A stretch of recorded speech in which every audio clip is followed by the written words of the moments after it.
Hey, what's up guys? Welcome back, or if it's your first time to my channel, welcome. Back with you today to continue my journey through my physical movie collection.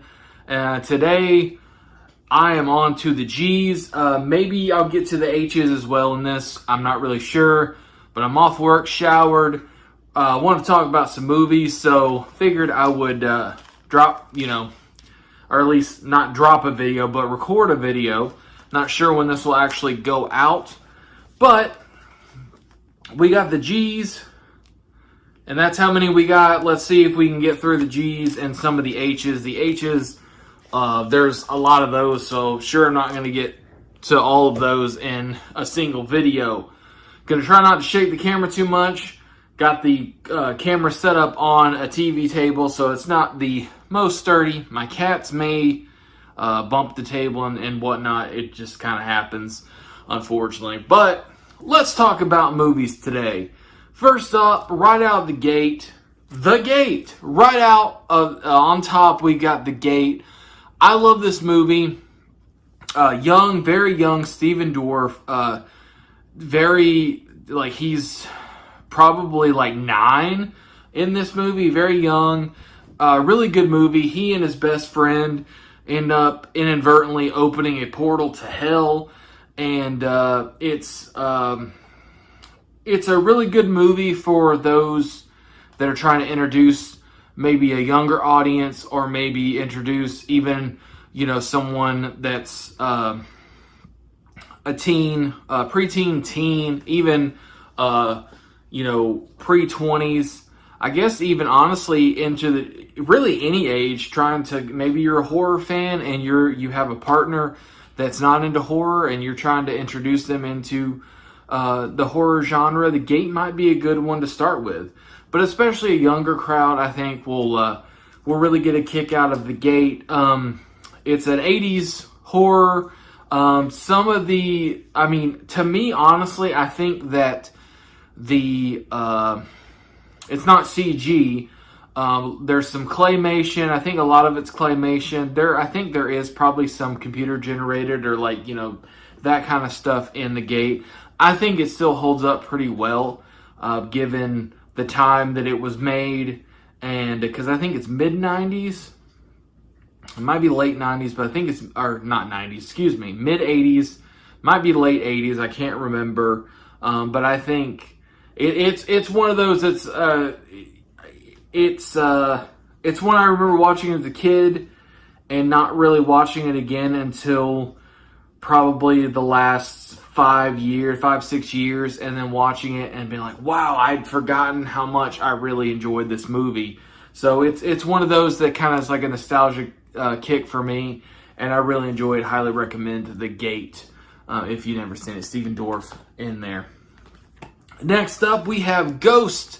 Yes, Patrick Swayze, Demi Moore, Ghost. Fantastic movie.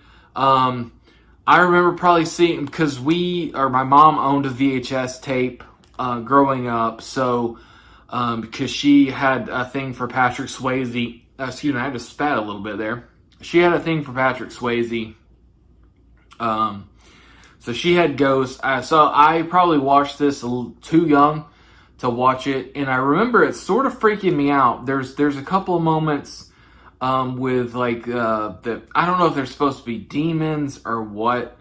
There's some scenes though where these like shadow creatures come after him, and it really freaked me out as a kid. It was mainly the sound that they made. If you've seen the movie, you know what I'm talking about. It was the sound that they made, like this very it was like a kind of like the Halloween stereotypical ghost, or like the moaning. It's like that. Freaked me out as a kid, but the movie itself was great. Patrick Swayze's great in it. Demi Moore, Whoopi Goldberg is in it as well. Just a really good movie. It's more of a kind of a romance, but it's got the supernatural kind of twist on it. I think it's great. I enjoy it a lot. I just recently bought this copy. This is the special collector's edition I'm not really sure what makes it a special collector's edition. I've yet to watch this particular copy, but I actually picked this up a couple years ago. I think Barnes and Noble, because I had it on my list of wanting to buy it. I ended up finding it at Barnes and Noble for like $5, so I went ahead and picked it up. Really, really good movie, one of my favorites, and a little nostalgic for me just because I remember watching it a lot as a kid because we actually owned it. Next up, a classic. What can I say? The original Ghostbusters. This is actually my Steelbook copy in here on Blu-ray. Ghostbusters, fantastic movie, one of my favorites. Huge fan base. This is one that I enjoyed as a kid, but as I've gotten older, I have, realized how good it is. And the second one too. I love the second movie as well. I know a lot of people give Ghostbusters 2 a lot of grief. I like it. But the OG Ghostbusters, fantastic movie, so fun, great cast. In my opinion, Bill Murray is very overrated, even though I do enjoy Bill Murray. But, you got Dan Aykroyd, the late Harold Ramis, rest in peace. Directed by Ivan Reitman, which rest in peace as well. And, of course, we have Ernie Hudson as Winston Zeddemore. I'm so glad that he's finally getting the love he deserves now. He really got shafted for so long, and even the fact, the news coming out, him doing a recent interview in the last couple years talking about this, like they didn't even want him, in the movie. That's why he's kind of in, because originally he was going to be there from the very beginning. They didn't really want him in the movie, and that's why he's kind of like, not there until like halfway through. Luckily, he comes back for Ghostbusters 2 and is there from the very beginning, but he always got shafted. He wasn't in a lot of the promotional material. He gets left out of a lot of things when they make Ghostbusters. When they make the other ones, they leave him out a lot of the time. So I'm really glad that finally Ernie Hudson is getting getting his recognition, because he's fantastic. I love Winston. Anyway, I'm talking so much about Ernie Hudson, but yeah, that's the Blu-ray, the Walmart exclusive Steelbook, and maybe at the end of this I'll show my my Steelbook collection as well. But we've got the Ghostbusters Blu-ray there, and then this is the copy that I had for the longest time. I had this Ghostbusters, as well as this Ghostbusters 2. These came together in a set with a little booklet that had production notes and pictures and original sketches and stuff like that. But a very cool addition to, and I dropped, I'm just dropping these all over the ground.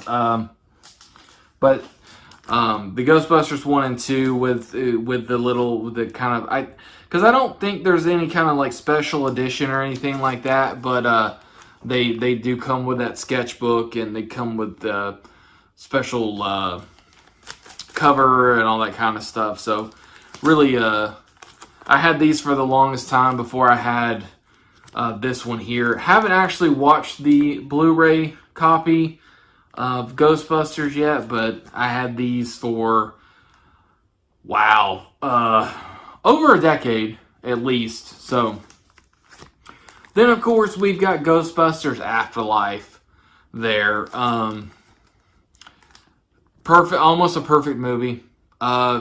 Great third entry into it. They did a lot of, they did great. For a long time, they had always talked about a third movie if it'll happen. We did get the video game, which was essentially the third movie. I think they did a great job with this one. The cast was fantastic. I thought that they would have been nice to have the OG Ghostbusters do a little bit more. Yeah, but I understood why they did the way that they did, and I think that they were used very well in this. They wanted to kind of start a new, the new chapter and stuff. So this is fantastic. It's a very emotional, especially the end. If you know, you know. So it's just as rewatchable to me as the original Ghostbusters and Ghostbusters 2, but it's that ending always gets me every single time. The ending gets me. And then last but certainly not least, this is going to divide people. This is the 2016 Ghostbusters. Of course, the all-female Ghostbusters with Melissa McCarthy and Kristen Wiig. God, I can't remember her name now. Leslie Jones. I can't remember the other girl, or the other, woman. She's fantastic from SNL as well. Why can't I remember her? Because I like her the best out of this. She essentially plays the Egon character in this movie. I like it for what it is.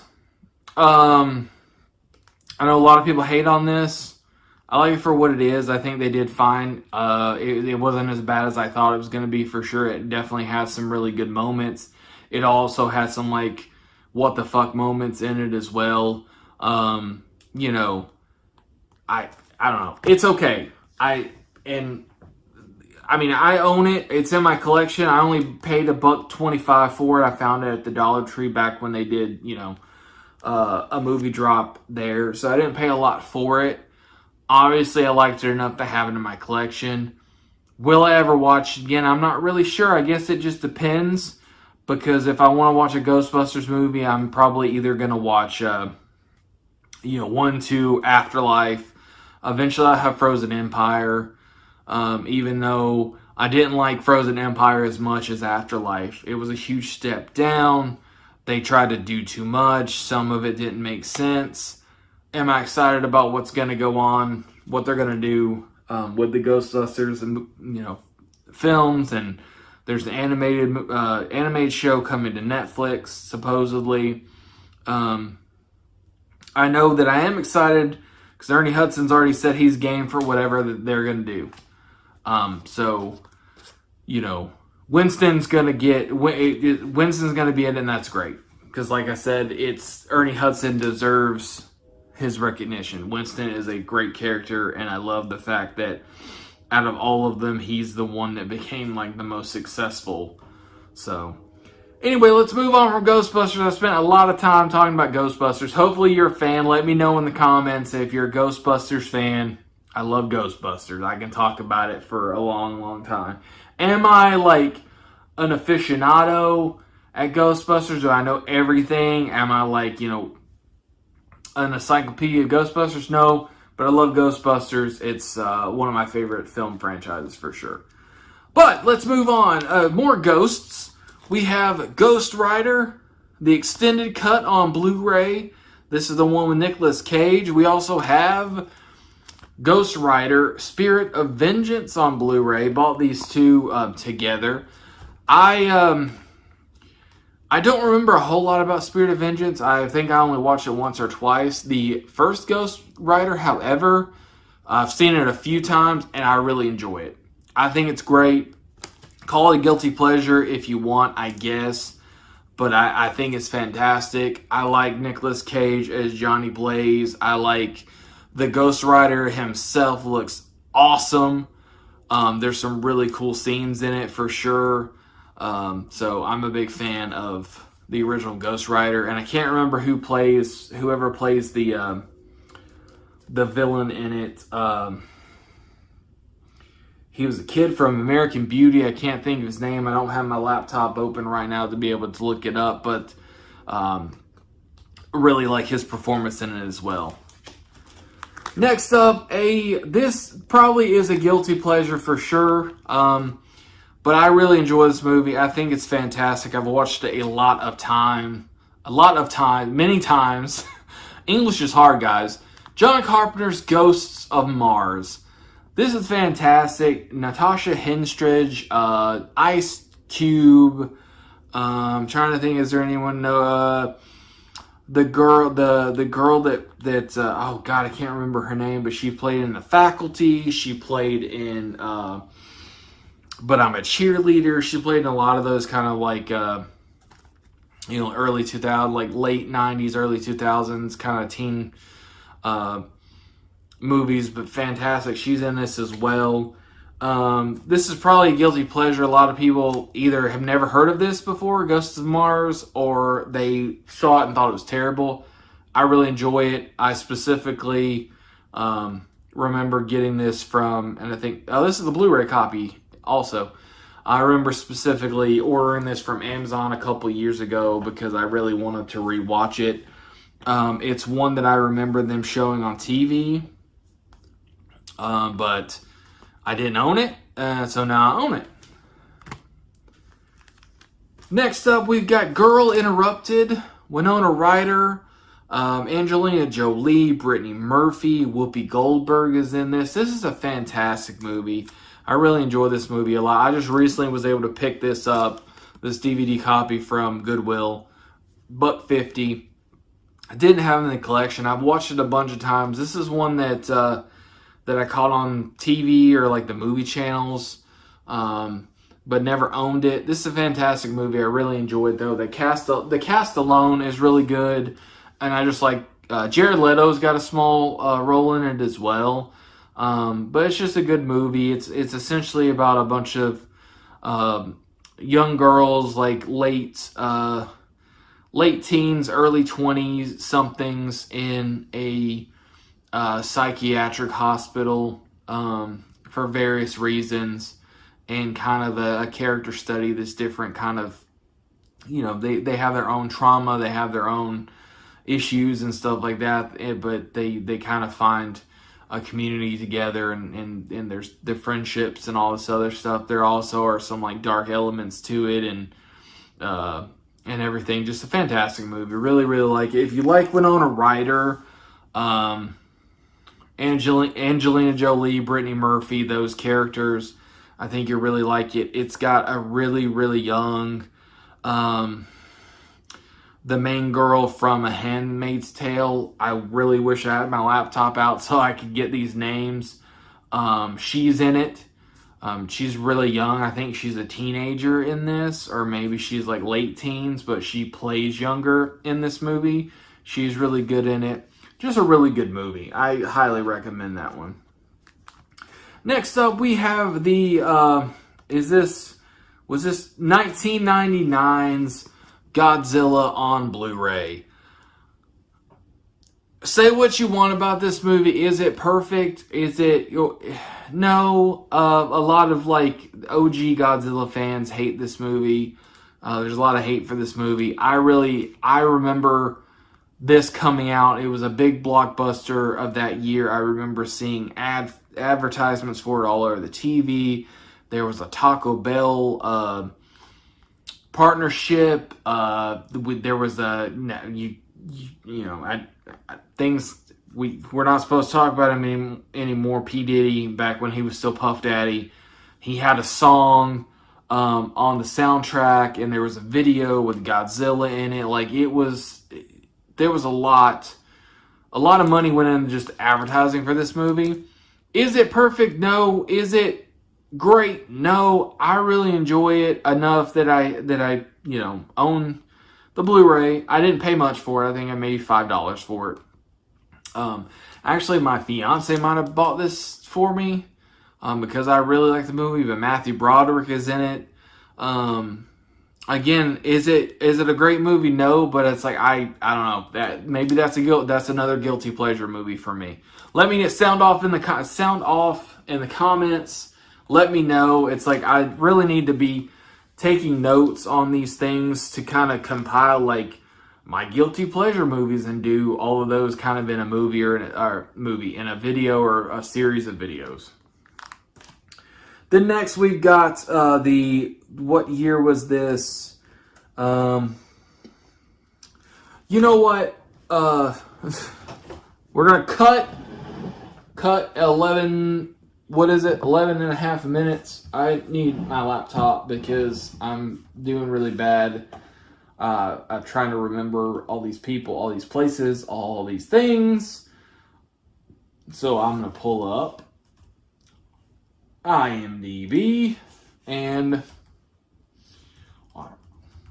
Godzilla 2014. Aaron Taylor Johnson is in it. Bryan Cranston, right, was in this one. Bryan Cranston. Oh, Elizabeth Olsen was in this, wasn't he? Anyway, but Godzilla 2014, Godzilla, fantastic movie. And of course, we ended up getting Godzilla King of Monsters, or is it King of the Monsters? Excuse me, King of the Monsters.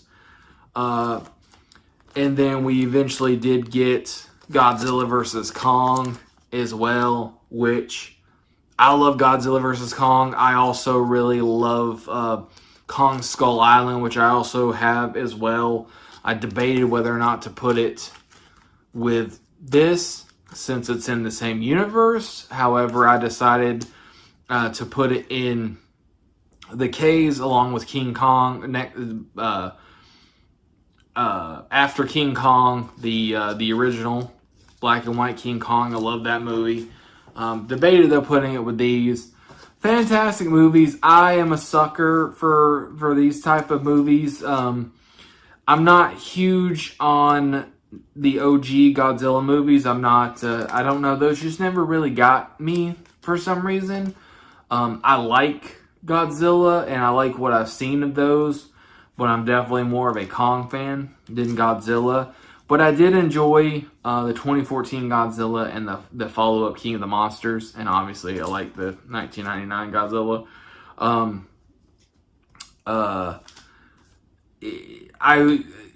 I'm with a lot of people with these. With like, we want more of huge monsters fighting each other more than the people. There's too much of people, even though they do have fantastic casts. Like I said, just with the 2014 Godzilla, and then the 2019 King of the Monsters, we had Millie Bobby Brown before everybody kind of turned on her. Vera Farmiga was in it.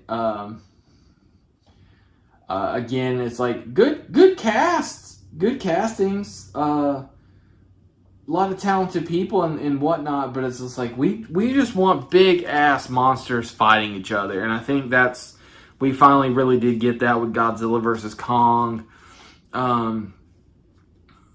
We got, and especially with Godzilla X Kong New Empire, we got a lot more of big monsters fighting each other, which I'm definitely a fan of. So. But yeah, I really like those. I really like those movies. So got all of those, and I believe all of those I was able to pick up on Blu-ray. Haven't got New Empire yet. I will eventually get New Empire, and then unfortunately Kong Skull Island I found at Goodwill, so that's only a DVD. But eventually I will upgrade to Blu-ray, at least on that. But I just want to own it. I just want to have them all in my collection, especially because I think it was before New Empire came out. My fiance and I had planned to do a whole rewatch of from Godzilla, and King of the Monsters, Skull Island, and Godzilla vs. Kong to lead up to that. We didn't get a chance to, unfortunately, but we'd planned on it. And so that's why physical media is always good too, because none of those were available on any streaming service. They were available to rent for, $5-6 a pop, but that's why not just buy them at that point? Because I think all of these I paid probably less than $5 for each of them. So, now I have them. I can watch them, rewatch them whenever. Next up, we got another classic for me, another 80s hit. It's The Goonies. Once a Goonie, always a Goonie, because Goonies never say die. Love The Goonies. I hear that they are making a sequel to this. I don't want a sequel. I think it's been way too long. There doesn't need to be a sequel. I don't really know how they're going to do it, why they're going to do it. Is it going to be a thing where basically all the Goonies from the first movie are now parents, and then it's essentially going to be about their kids? I don't want that. I don't care. We don't need that. We don't need a new generation or a Goonies for the next generation. We just showed them the Goonies. Just showed them this movie here. It still holds up just as well. Just show them this. We don't need a Goonies 2 for the next generation or whatnot, and we don't, we just don't need it. It just doesn't need to happen. I'm really glad that all the actors are still close and everything like that. I don't want it. We don't need it. It's not going to live up to the original. It's just not. I'm sorry. No, I don't want to be negative about it, but I've said that in some of the previous videos that I've done, where these movies that are cult classics or end up just becoming classics or whatever, eventually kind of just beloved movies, they eventually will make a sequel 20, 30 years later, and it just, even if it's good or if it's okay, it just doesn't hit. And I don't know, The Goonies just doesn't need a sequel. Just doesn't. Especially not at this point. Well, looking like with the time, it's like I'm probably just going to get through the G's on this video, but it's fine. We still got a couple more with the G's, especially if I keep on rambling like I have. Apparently, I really wanted to talk about movies tonight, so I'm glad I recorded. Next, we've got Grandma's Boy Unrated. This movie, I've heard more about in the last couple years. I think this is one that didn't really do a lot. I'm pretty sure it was released in theaters. I can't remember, but it was one of those that really kind of found its stride once it was released on DVD. And now that it's been I can't remember. I'm trying to think when this movie came out, but since now it's old enough that it's popping up on TV and stuff like that. 2006, so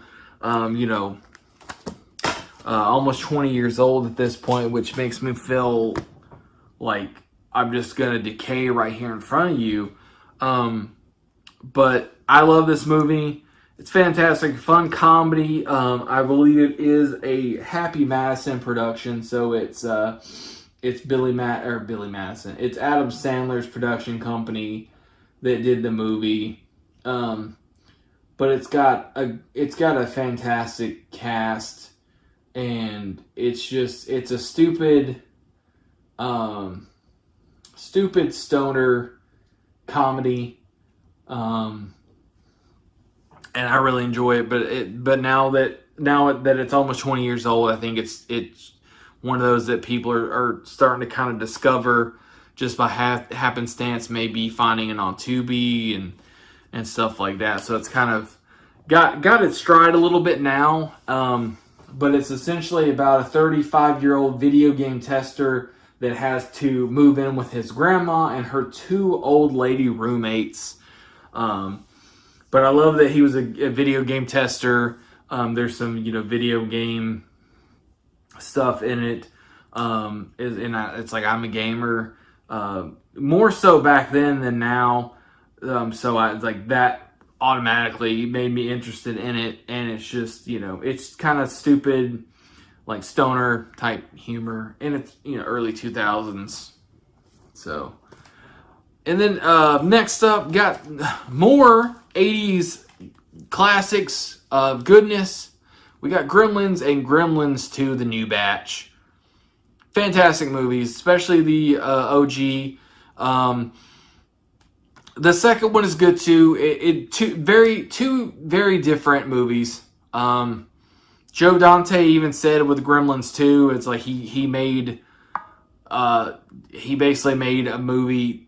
Whatever he could think of, they allowed him to do whatever because of the success of the first movie. So he just did whatever he wanted to do. He just threw everything at the wall, and that's why it's just crazy zany. There's so many gremlins in it, and Hulk Hogan has a cameo in it, and again, that's another one. It's weird, just like with P. Diddy, you know, people are kind of seeing it's like, well, Hulk Hogan's kind of a piece of of crap now and stuff, and kind of seeing him for the he's not such a good person, but at least in the 80s, early 90s, you know, he is a pop culture icon as a character, as a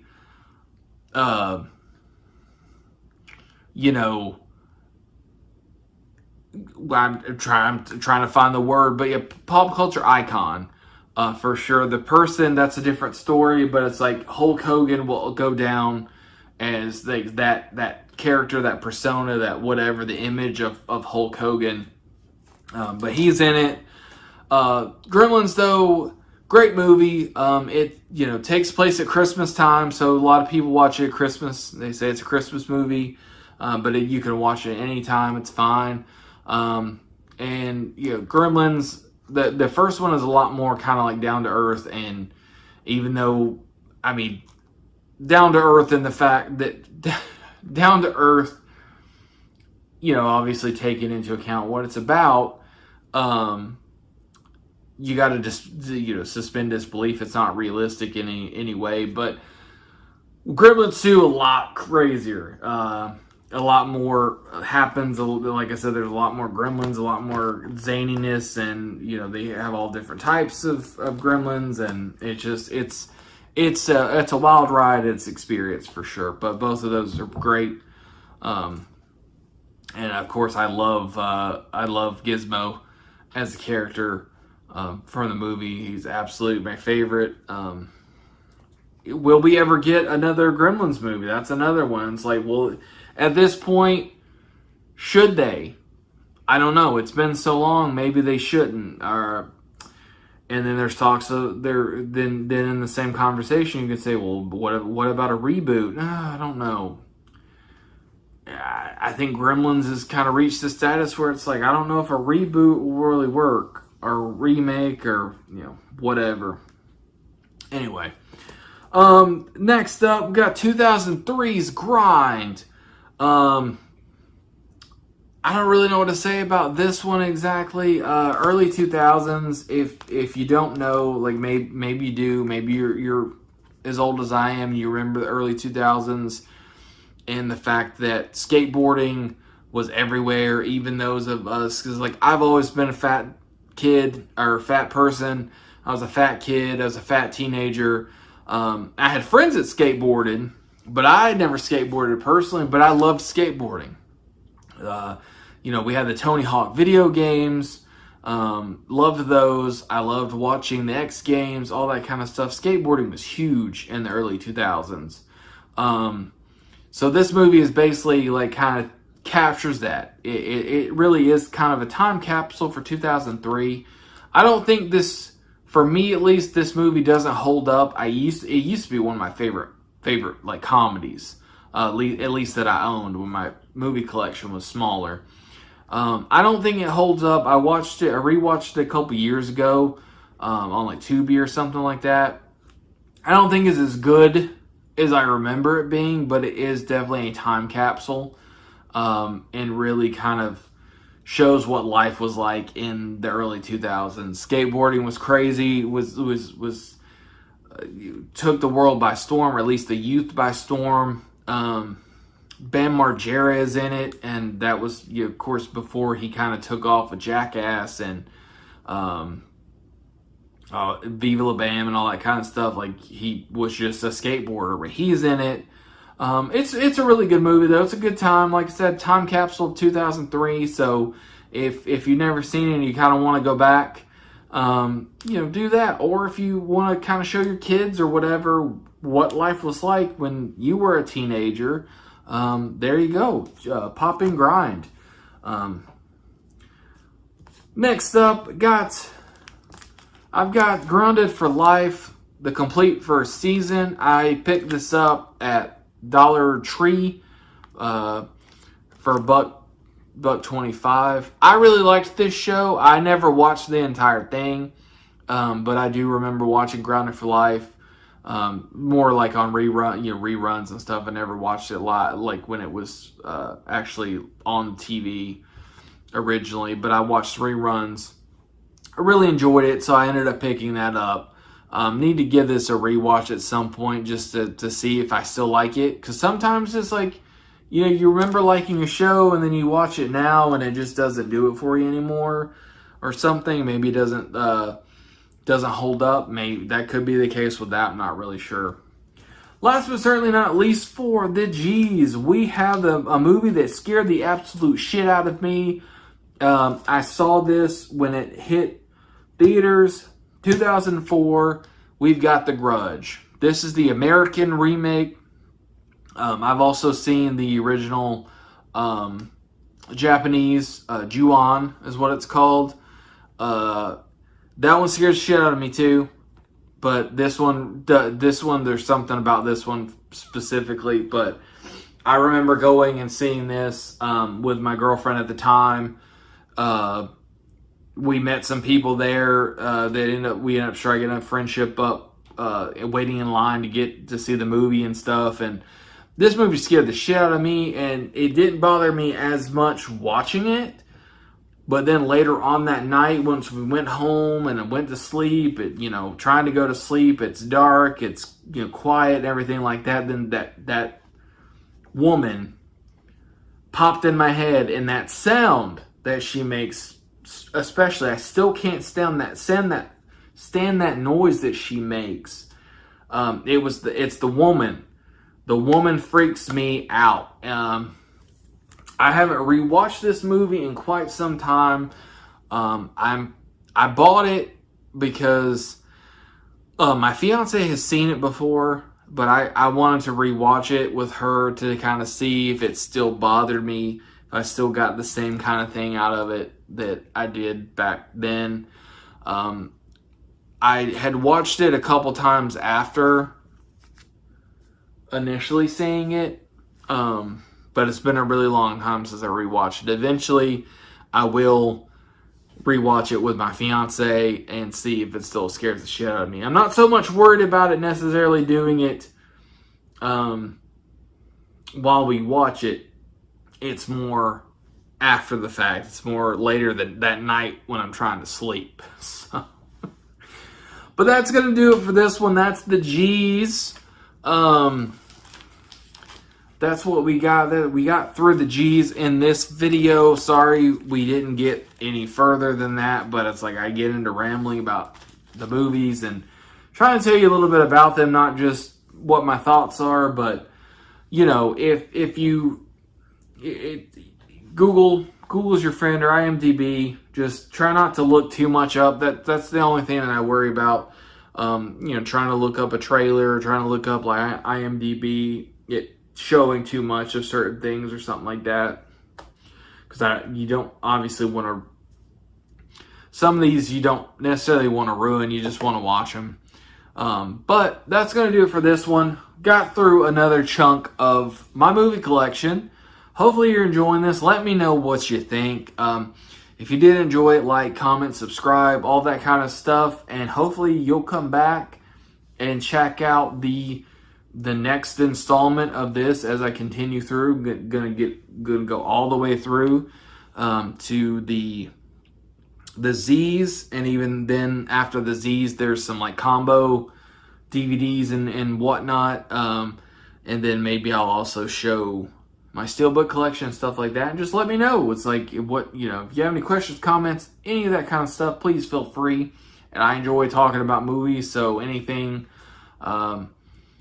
any of that stuff, I enjoy reading it and I do respond. So, but this is going to do it for this one, guys. Again, thank you so much for watching. And until next time, stay awesome and keep collecting.